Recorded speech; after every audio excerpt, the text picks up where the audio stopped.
I'm Amanda and you are watching SOMMVIVANT YouTube channel.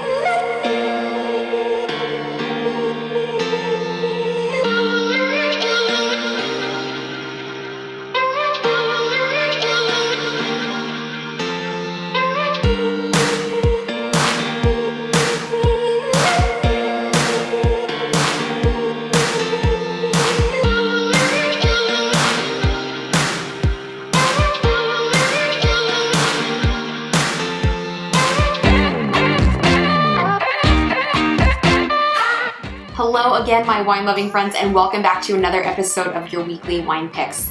I'm Amanda, and once again, I'm bringing you more wines that I found on wine.com that you can find and have shipped and delivered to your house. And the reason I do that is wines are never available at the same stores across the country. It's impossible.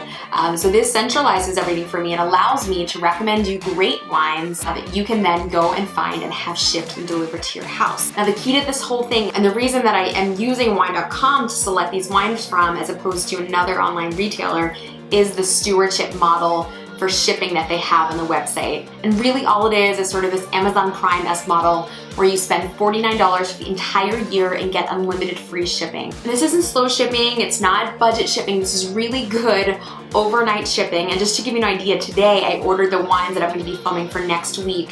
And I ordered them at 12:30 today, and they're gonna be shipped here by tomorrow and on a Saturday. Definitely, if you're thinking about ordering any of these wines, go for stewardship. I'm telling you, it's worth every penny, and I can't recommend it enough. So today we're focusing on Malbec. And we're doing that because I actually got a suggestion in the comments. Thank you, Miss Christy Clark, for that.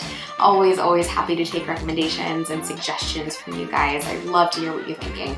And I was really excited when she asked for Malbec because I think it's a grape that people really love, but it's often misunderstood. So if you're not familiar with Malbec, it's typically very peppery. It can be full-bodied, it can be medium-bodied, it can take on a lot of different personalities. But today we're gonna be focusing on the motherland, where Malbec really flourishes, and that is in South America, in Argentina. So let's get started.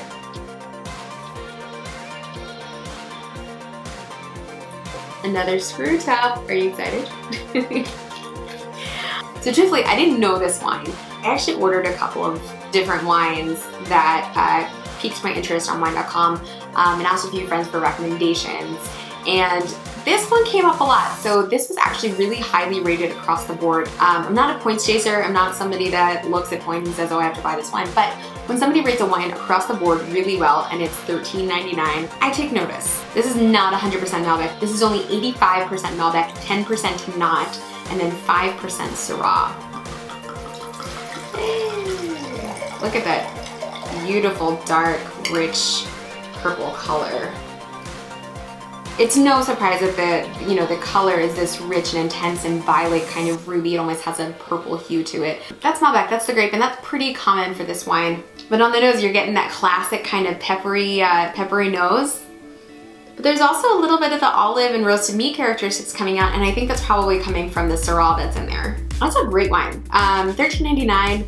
Really lush, full-bodied, a little bit darker, a little bit inkier, a little bit of black licorice on it, a little bit savory. And the fruit is really ripe, but it's not overripe, and it's certainly not over-extracted. It's a little gamey and mushroomy. It actually reminds me of like a Rhone blend. As we're coming to these months where you're gonna be throwing barbecues and things like that, we talked about that broadbent, Verdi, the screw top, really bright, zesty, kind of effervescent to serve at a party. This can definitely be your red, and I love the idea of having a screw top at a party to make it that much easier. If you're a guest, you don't have to worry about finding a corkscrew. I love the idea of screw top, and then you're also not dealing with the possibility of the wine being corked. This is an awesome, great value wine. Moving it along. Now we're going to the Catena. So this is sort of their entry-level wine. This is the 2014 Catena Malbec. They're the pioneers of Malbec in Argentina. And this is going to be a blend of 4 of their vineyards that they have. Now that to me is a little bit more indicative of Malbec. It's got that black licorice, that pepper, a little of that anisette thing going on, but it's rich black fruit, a little bit more in line with the characteristics that I know Malbec to have. And then on the palate, it's rich and it's dense. All of that black licorice is really coming through. So if you're somebody that doesn't like those flavors, I would definitely lean towards the Amalaya from before. This is $19.99 on wine.com. A little denser, a little bit more rich, a little bit more, a little less bouncy than the one before. And a little closer to something that I would consider more like a Napa style wine. It's a little bit more rich and extracted. Really, really good. I really wanted to show the juxtaposition of something like this, which is really easy to find. And I think what most people, they hear Malbec in Argentina, I think this is sort of what comes to mind. So I'm really interested to try the next one, which is a very high tier wine in their portfolio. And I think will be much different than this wine is here.